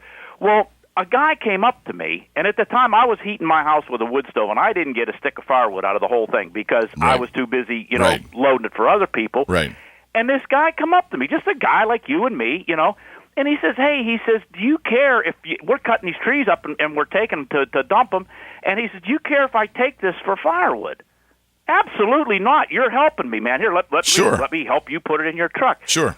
Well, in the middle of this, and this is what one of the people was at their very worst, and he worked for a bank that has changed hands about half a dozen times since then. Okay. This guy comes up, this suit and tie guy, and he's all purpley faced, and he's screaming at me, and he said, "What the H do you think you're doing?" And I said, "Well, we're cleaning this up." No, he's just letting that guy take that wood. And I said, "Well, he's helping us as much as the homeowner here." Well, it turns out the house had been repoed by the bank because that's when B&W was going south. Yes. All kind of people were losing their homes.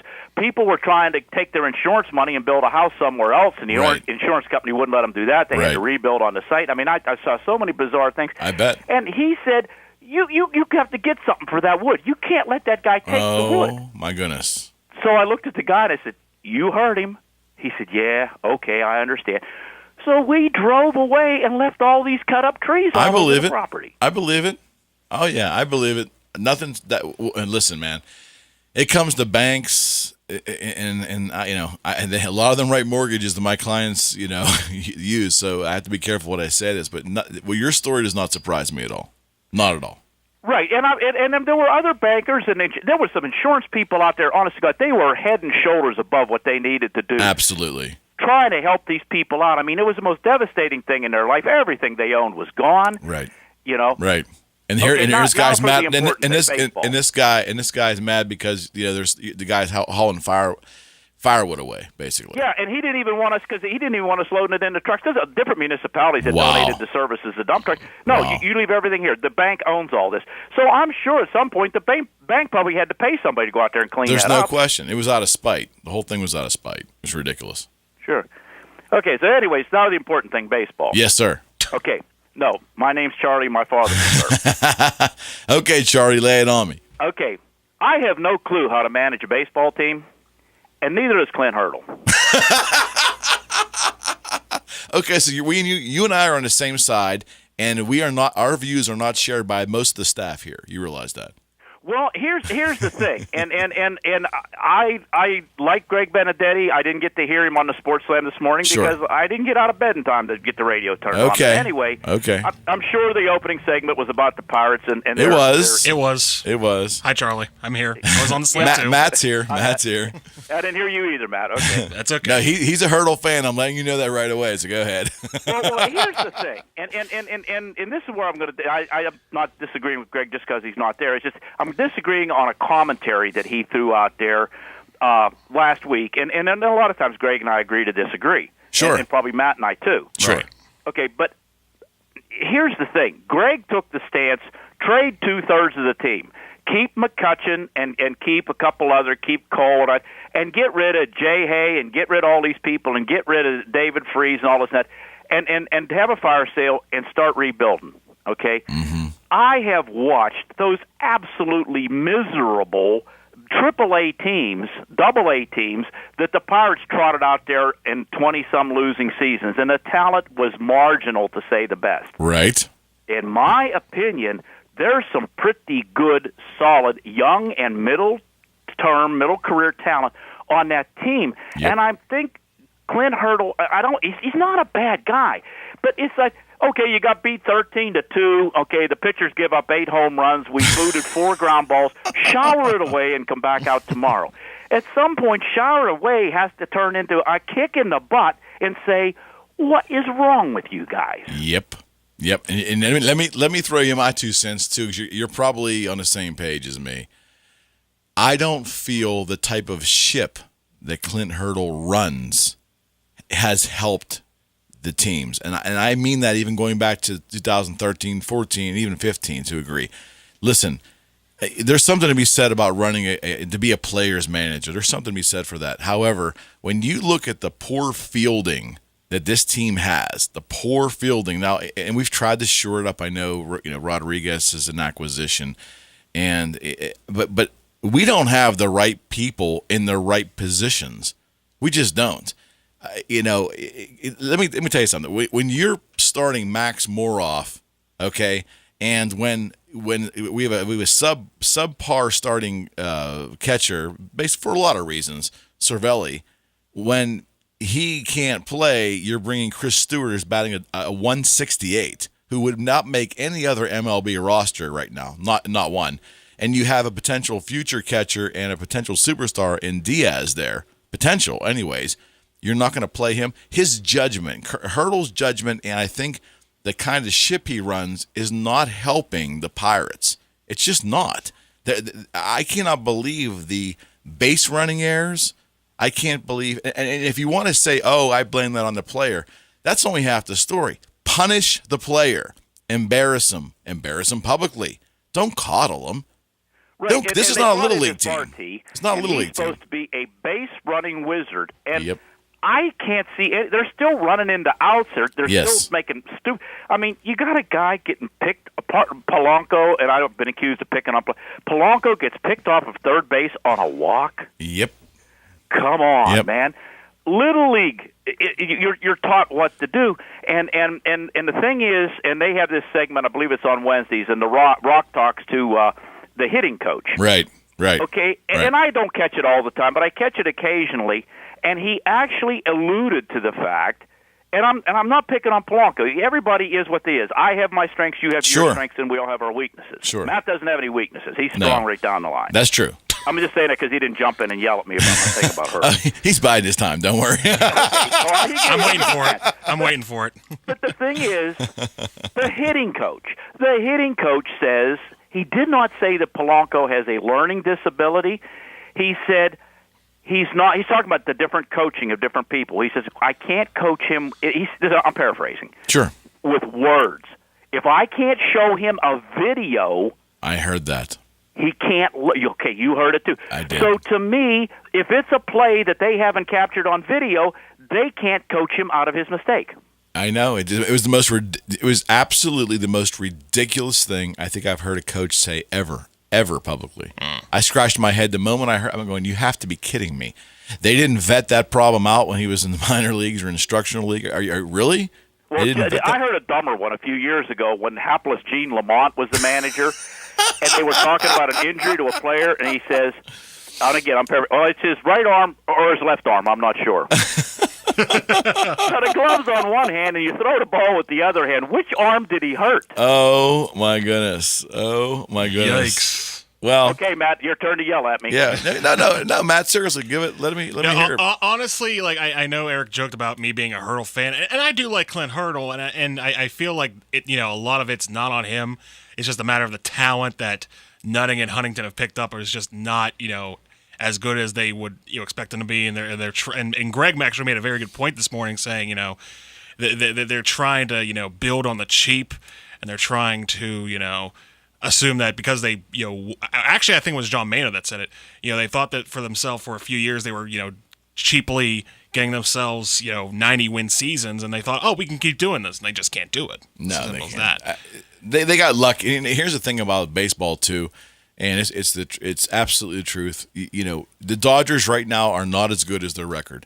They're great, but they're not as good as their record. There are times that all the planets line up, and you throw in that big L word. The people don't want to talk about, but sometimes luck has something to do with it. It's true. The Dodgers could have that line, and this is what Charlie, when I was driving in today, and you and Matt and Greg were talking about Hurdle. I thought about a manager that I don't care for very much, that I actually don't like worse than Madden, if you can believe it. And hear me out. Oh wow. I don't. And again, I'm an AL West fan. The right. A's out there. Okay. Now, one team I never liked was the Angels. Mike Scioscia has had that team.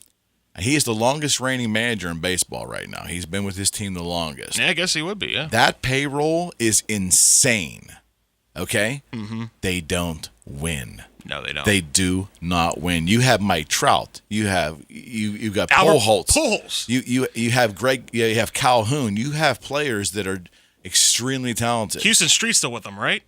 I think so. Yeah. Well, we're not talking about him.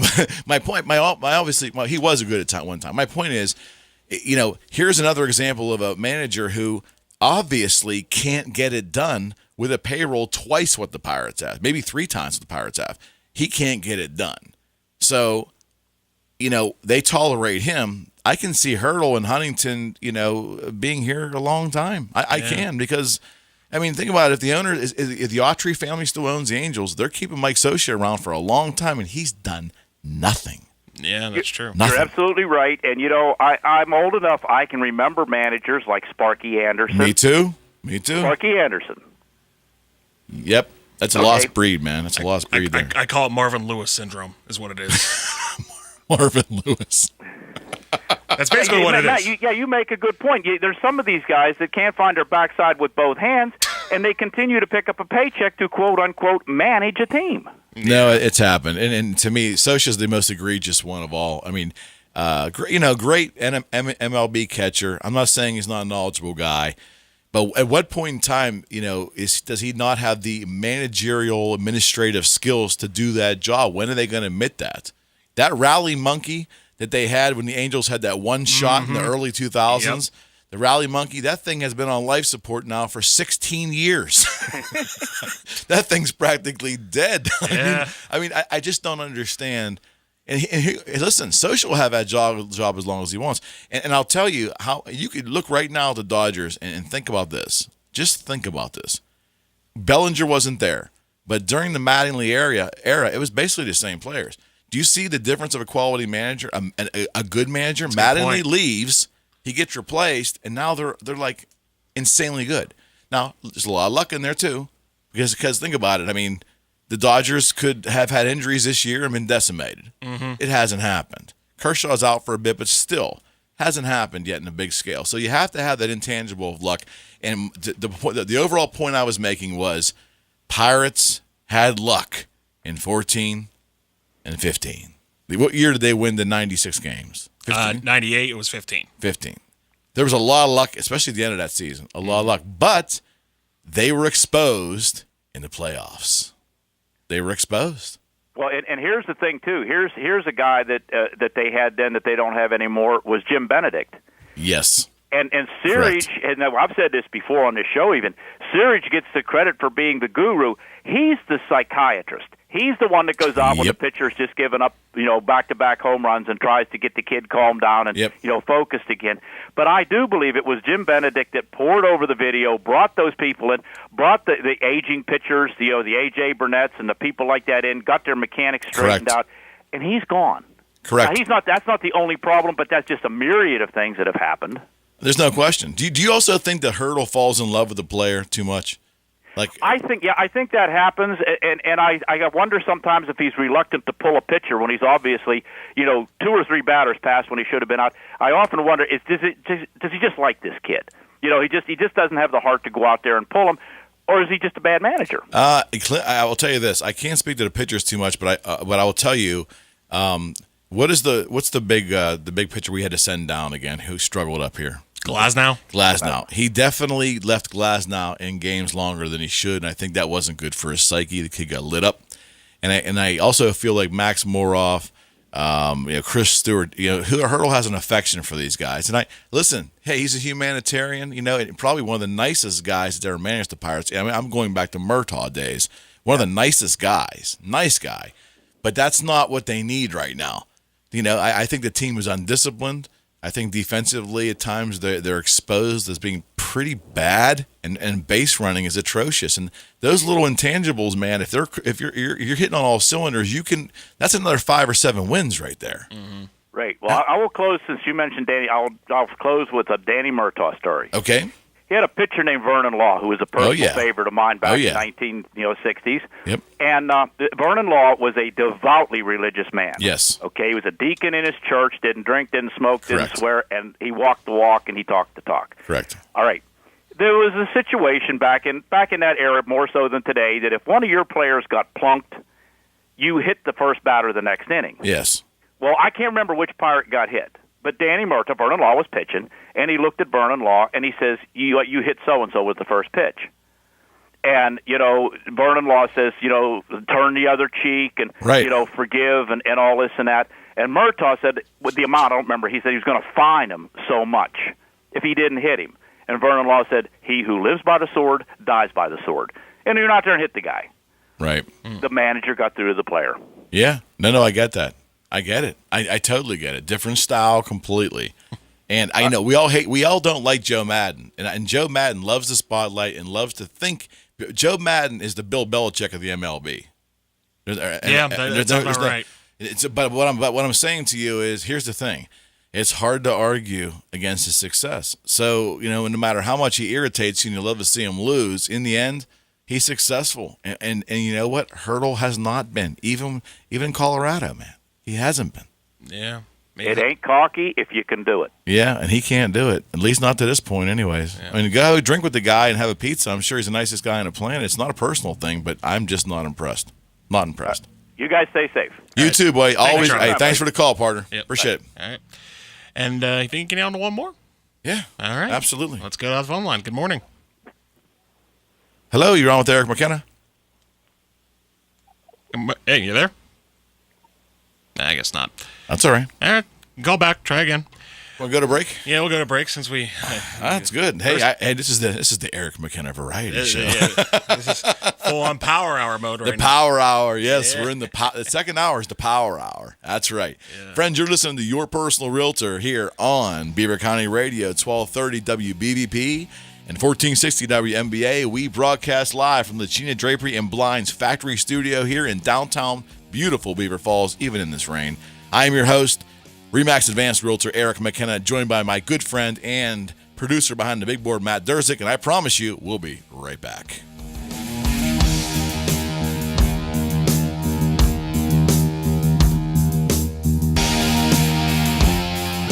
Hello, friends. This is RE/MAX Advanced Realtor Eric McKenna with CallEric.com and host of Your Personal Realtor on 1230 WBVP and 1460 WMBA. I really hope you are enjoying today's show. Friends, did you know that I can be your personal realtor? That's right.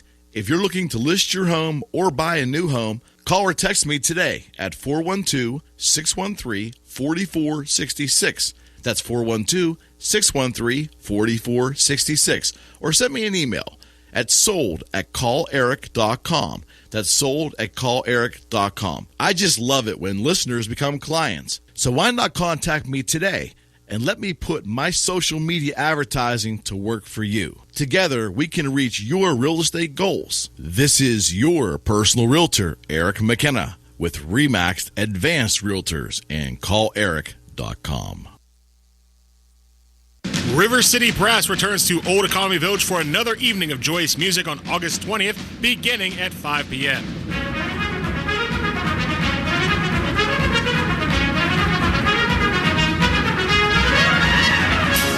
Tickets are available on the Old Economy Village website and at the Visitor Center for just $15.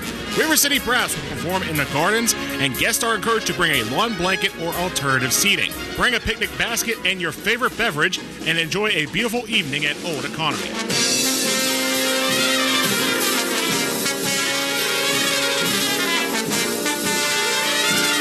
Tickets are limited, so get yours before they're sold out.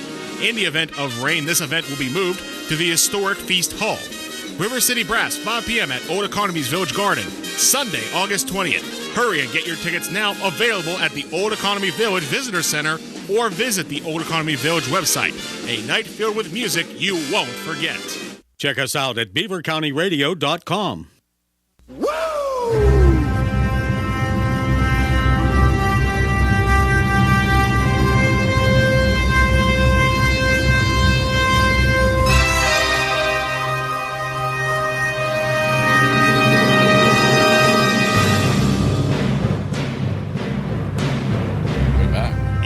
Oh, we're back? We are back. Wow. I guess I got to put my headphones back on. That might help. Nice music. Yeah. It reminds me of Space 19... No, not 1999. That's a series, Space 1999. This is the movie 2001. 2001, A Space Odyssey. Yes. And Jill, just to share with my audience on a little personal basis, that is from my favorite movie producer.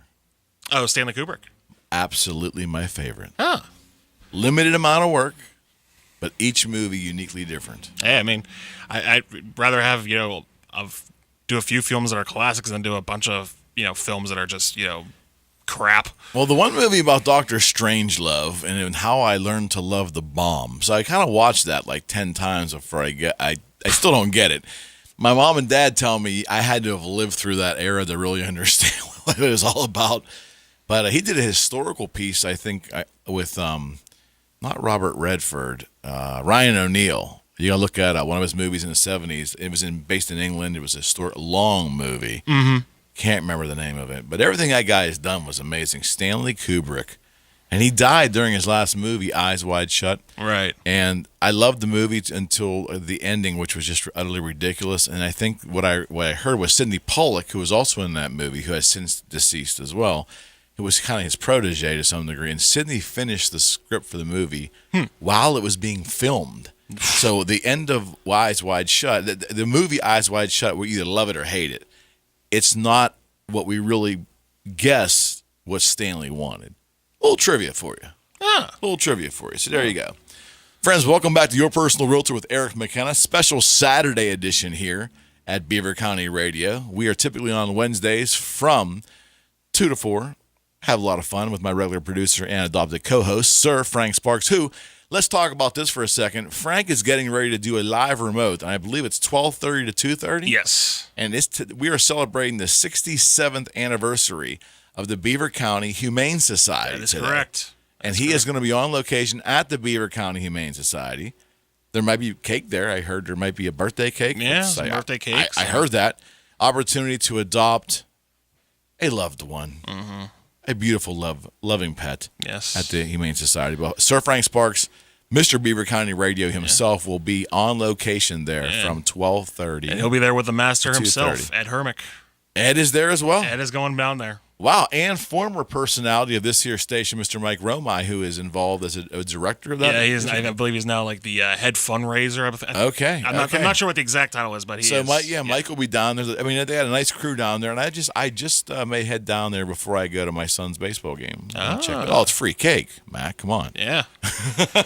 So we've had a great time here. We're entering the final phase of the show, and it has been a variety show. You know, we've talked baseball, we talked a little hockey. Yeah. We've stayed away from politics, thank goodness. But, of course, we've answered some great questions in real estate. And I've been stumped, which it happens once in a while. Mm-hmm. In terms of foreclosures, just to clear this up, it's nothing that I just choose not to make it a part of my practice. I know a lot of great realtors that handle foreclosures, friends of mine, compadres of mine, and I will refer that business out if you're looking to do flips and so forth. It's just not something that I concentrate on. Yeah. But, hey, you can't do everything. I try to do everything. But you can't do everything. That's true. You can't do everything. Since we were talking about baseball before, I want to bring this up since I haven't really had the chance to talk to you when it happened. Right on. But earlier, a couple weeks ago, one of your favorites left town. Here we go. Yes, let's get into that. Yeah, the Sonny Gray trade. Yes. Yes. It was one of the first times I remember, like whenever that happened, the first thing I thought was, oh, Eric's going to be so upset about this. Yes. Sonny Gray was a pitcher for the Oakland A's, my lifelong favorite passion, the Oakland A's baseball. Also a huge Pirate fan, but I was raised on the A's. And the backstory there for those who dig baseball, I was born in 1966, so when the Pirates won in 1971, I was 5. And my dad tried in earnest to get me to get into it, but I think I was just too young. But between the ages of 5 and 6, things just snapped. Right. I played wiffle ball. Something snapped in me. Baseball became an obsession. Baseball cards were cool then. But I watched the A's win in 72, 73, and 74. And all those great players on that team. Reggie Jackson probably at the height of his career. Catfish Hunter. It goes on. Sal Bando. I mean, Vita Blue. On and on and on. And I have family out in Walnut Creek, California, so there was a tie-in with that area and so forth. And Oakland's just always been a passion for me. Well, my son got into baseball in 2008, and it's the thing I share with my son. And whether he likes it or not, he became an Oakland A's fan as well, although he loves his Pirates.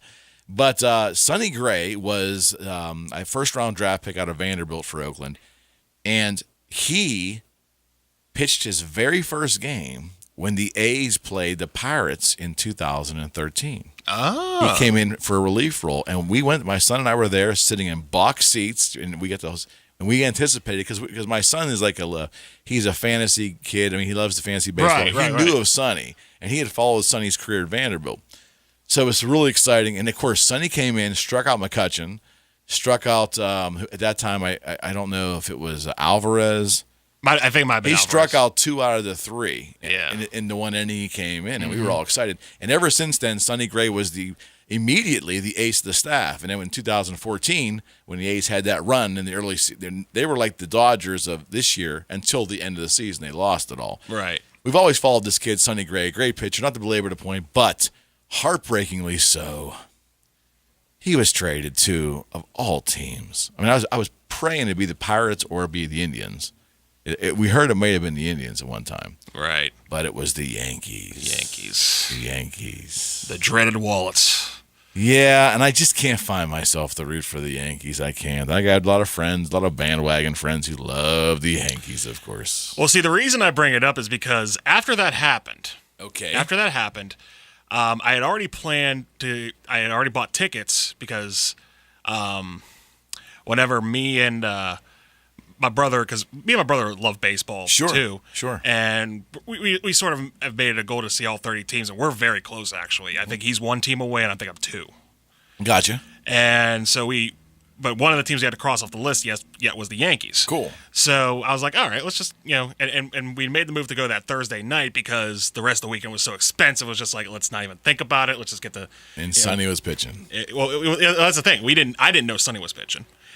And before I get to that part, go back a couple years ago when I saw the A's play Cleveland in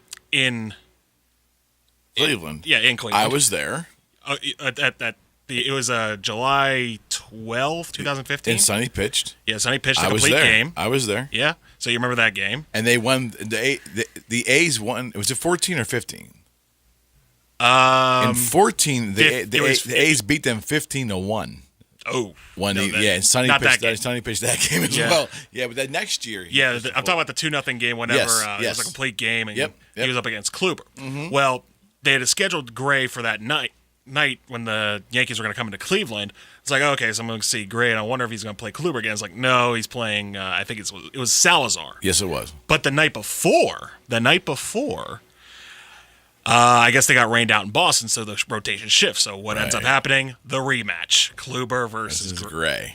Yeah. And I'll give you this, for the sake of your son, Gray had a decent outing. He was pretty good in that. They made 3 errors in the first inning. Yeah, the Yankees did. Yeah, right? their defense did not help. Unearned runs, right? And I'm just sitting there watching this live, and I'm just thinking, is this happening? Did I just see a team commit 3 errors in 1 inning? Yeah. On the kid's first start for them. That was his first start for them. Yeah, first start, first inning. It's just like, hey, welcome to the club. We can't play defense. No, I mean, it's a little devastating for my son and me. But hey, it's baseball. You know it's going to happen. It's part of the game now. We just wish the kid all the best. He's an absolute sweetheart of a guy. When my son got a chance in games, Sonny would always come over and take photos with him, and it was just a really good guy. He's one of the kids in baseball and there's a lot of them probably, but he's just one that we know is just a quality person. The Yankees got a quality kid there. Whether they keep him or not, I have no idea.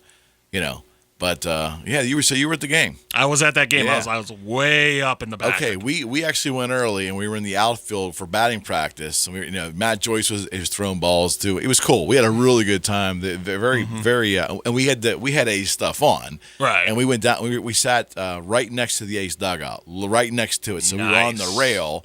And Chris Davis, my son was thrilled, absolutely thrilled. Yeah. So very good day, very good day. Well, the interesting thing about that first game I saw Gray versus Kluber in was that it was so quick. It was so quick. I think it lasted 2 hours 25 minutes. Wow. Because and pretty much I could sum up that game in one phrase: ground out towards first to the first baseman, out. Because that's exactly what it was. For 9 innings. That's all Cleveland did. I know. But what was... It's a ground ball pitcher, man. Gray is a ground ball pitcher. But later that night, here's the weird thing. This is the first time... My brother done this twice. We didn't do it this season, unfortunately, and we hope to do it again in the future. But we actually did a doubleheader that day. Okay. We went to Cleveland, saw the 2-0 game. Okay. Between Gray and Kluber. Yeah, and yeah. Vogt hit that home run. Yeah. And then we actually hightailed on 76, went down... past the state line to PNC Park for the night game. Wow. Because the Cardinals were playing the Pirates. And that game, you might remember, was when they were down, I think, 3-0 or 3-1 or whatever it was. I remember. And they tied it at the 9th, and then St. Louis got 2 runs at the top of the 10th.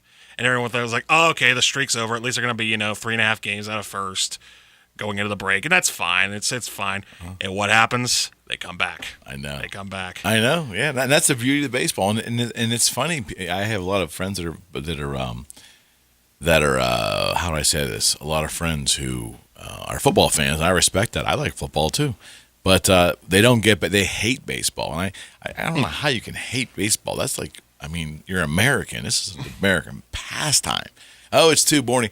I think people, the way society is now, it's that attention span thing, and people just can't enjoy it. Like if it's not moving in front of them, they're not going to pay attention. Yeah, for the pace. Well, it's a thinking man's game. It is. And I have my cousin on here, Bobby Donnell, and he wanted me to remind you and anybody else that apparently, through a distant cousin, through marriage for me, I'm related to Adam Libator of the L.A. Dodgers. Oh, no kidding. Yeah. I can't tell you how many cousins removed and all this is, but it's on my wife's side, so it's through marriage for me. Yeah. But that's pretty cool. That's pretty cool, though. I will say. I mean, baseball is a great thing, and it's when we started this show, and your personal realtor, I said, well, Mark, what do I have to? Mark goes, you can do anything you want. I said, well, I want to blend into things that I'm passionate about, and I know Beaver County is notorious. Beaver County, what a tremendous sports county. I mean, I'm sorry. It's better than Allegheny County. It just simply is. I mean, organically, do you see what I'm saying? How the neighborhoods the heritage is strong. There's no question, especially high school football here. Oh, yeah. But baseball has made leaps and bounds as well in this county. It absolutely has. Yeah. And so, we've been received very well on this show for not pounding people for 2 hours on strictly real estate, because I don't want to put myself to sleep as well. And I love what I do. What I do. But we always hope we're here of content and value. Again, friends, you're listening to Your Personal Realtor here on Beaver County Radio. I am your host, Eric McKenna, RE/MAX Advanced Realtor. And special time today from 10 to noon. I'm joined by my good friend and the master behind the big board there, Mr. Matt Durzik. And we've had a good time here so far. Absolutely. Yes. Absolutely. We got just a little bit of time left. Yeah, a little bit of time left. And we've had some good real estate questions.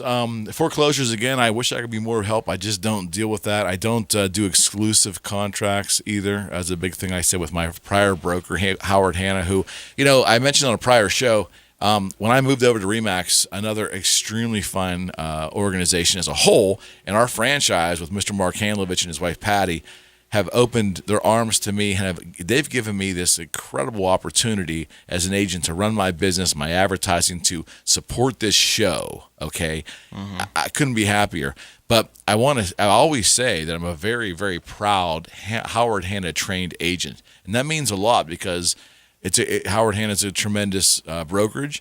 It's a different kind of brokers than RE/MAX. It's a little more corporate done, but they're very great with training. And when you say, where'd you start, and someone asks you, where'd you start, and you say Hanna, it raises eyebrows because their training is so phenomenal. And I wouldn't be the agent or the /realtor that I am today without my tutelage of Howard Hanna. And I will always be grateful for all of those people involved in that company, always. So. Yes. Time for one more break? Yep, you bet. All right. You bet. All right. We'll be back with Your Personal Realtor. We'll wrap things up right after this.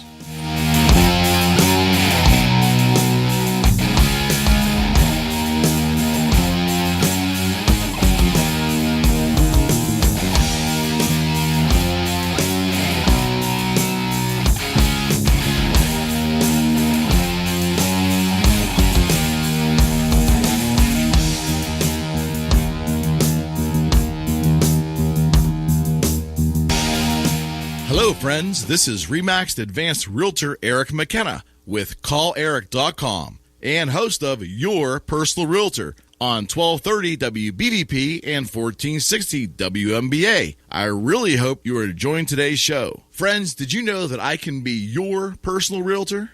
That's right. If you're looking to list your home or buy a new home, call or text me today at 412-613-4466. That's 412-613-4466. Or send me an email at sold@calleric.com. That's sold@calleric.com. I just love it when listeners become clients. So why not contact me today and let me put my social media advertising to work for you. Together, we can reach your real estate goals. This is Your Personal Realtor, Eric McKenna, with RE/MAX Advanced Realtors and CallEric.com. Reverend Gary Hilton of Chippewa United Methodist Church would like to cordially invite you to come join his congregation in celebrating the life of Christ every Sunday from 11 a.m. to 11:30 a.m. on 1230 WBVP and 1460 WMBA. The Chippewa United Methodist Church is located at 2545 Donington Road in Beaver Falls. So if you can't make it to the service, then listen every Sunday morning from 11 to 11:30 a.m. on 1230 WBVP and 1460 WMBA to the Reverend Gary Hilton of the Chippewa United Methodist Church. 1230 WBVP and 1460 WMBA.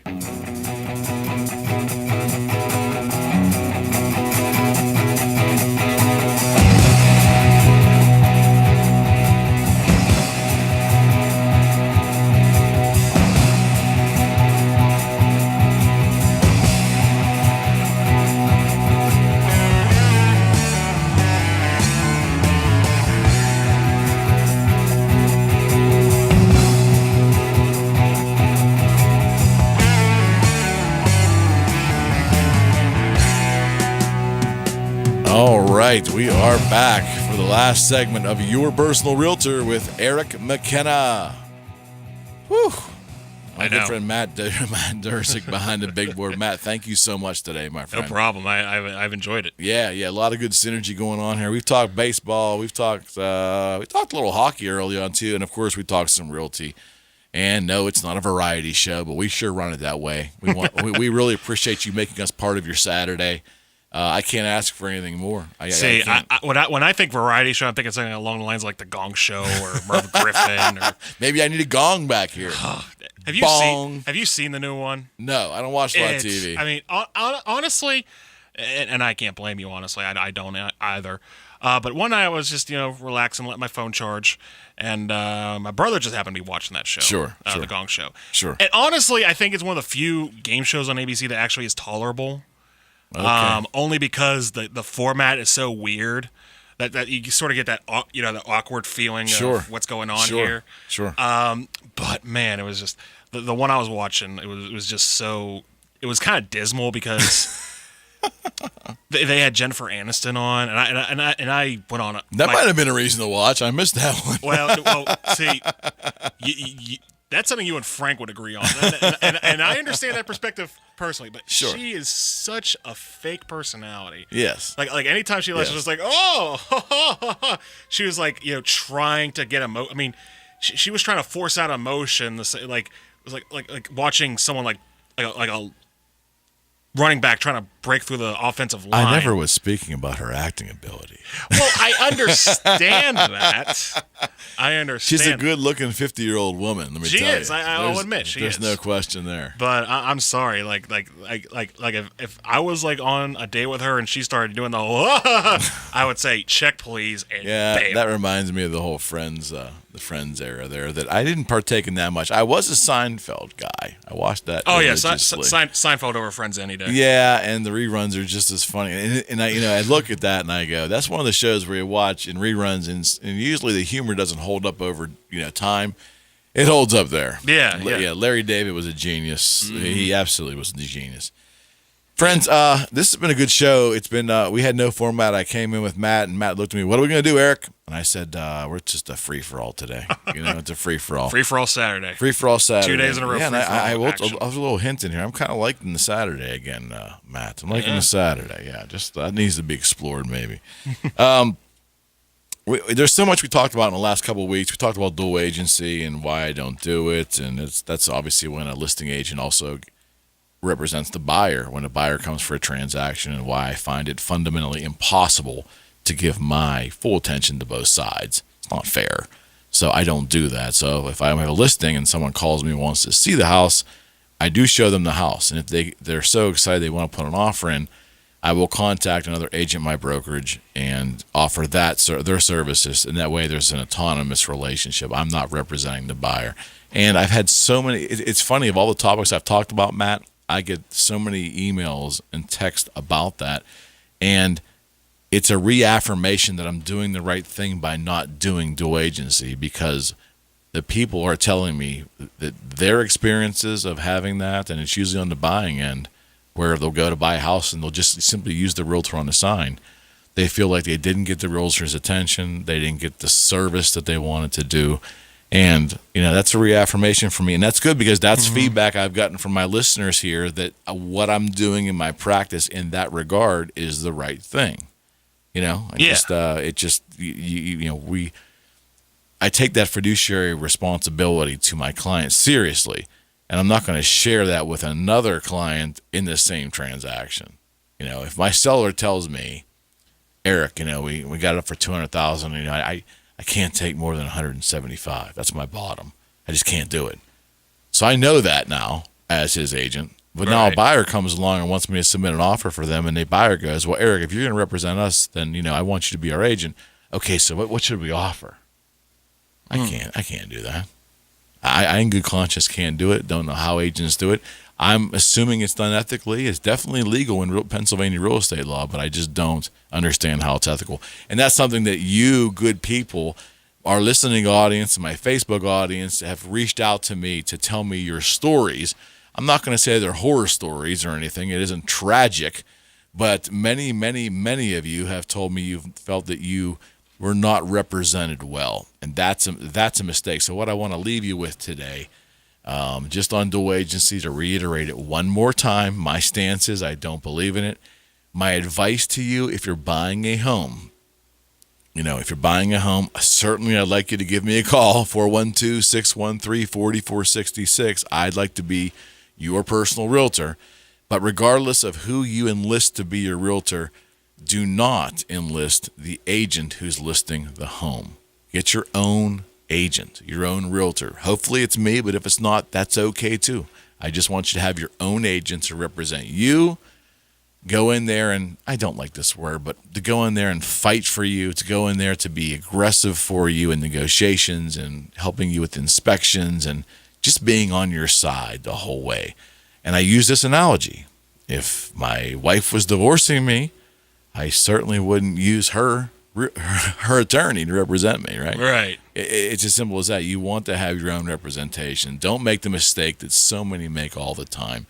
I don't believe that it's the money grab that the realtors are motivated by. I think that some realtors feel that it's easier to get all the moving parts together if I have both sides of the deal.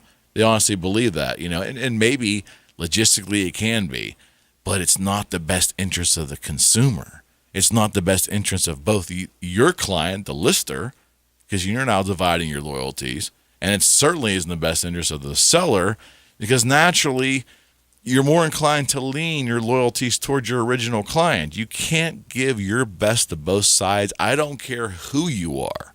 So as a consumer, don't do dual agency. If you're hiring a listing agent, you can call me, 412-613-4466. I love to list houses. This is what I do.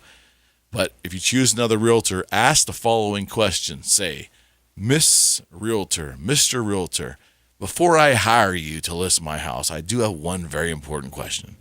Do you do dual agency? If they say yes, and you still like to use them, tell them you do not give them permission to do so. That way they can do it. They can still be a realtor, but you've not given them permission. Or find yourself a realtor, such as myself, who just doesn't do it. Best advice I can give. Yeah. Make any sense? I believe it. I believe it. That's the way to go. Make any sense, yeah. I cannot believe that we're down to our last 2 minutes. How did this happen? Actually, we're down to our last minute. Oh, start my music. Let me go into my intro. Hey. Friends, this is your personal realtor with Eric McKenna here on Beaver County Radio. I, too, can be your personal realtor and love to. If you're thinking about buying or selling, you have a family member that wants to buy or sell, or you just want some real estate advice, I am at your service. 412-613-4466, 412-613-4466. The main sponsor of this show is my website, calleric.com. Again, that's calleric.com. I encourage you to visit there, understand a little bit more about me and my philosophies and my services for my clients. I'd love to speak with you. I'm a phone call away, 412-613-4466. On behalf of my good friend Matt Durzik, producer behind the big board, this is your personal realtor, Eric McKenna with RE/MAX Advanced Realtors, and you are listening to 1230 WBVP in Beaver Falls and Chippewa, and 1460 WMBA in Ambridge and Coriopolis. And until next time, friends, God bless and be good to each other. Thanks for listening to Your Personal Realtor, hosted by Eric McKenna with RE/MAX Advanced Realtors. Content and sponsorship is provided by Eric McKenna, and the show is brought to you by calleric.com. Tune in next Wednesday at 2 for another edition of Your Personal Realtor, hosted by Eric McKenna, right here on Beaver County Radio, 1230 WBVP and 1460 WMBA.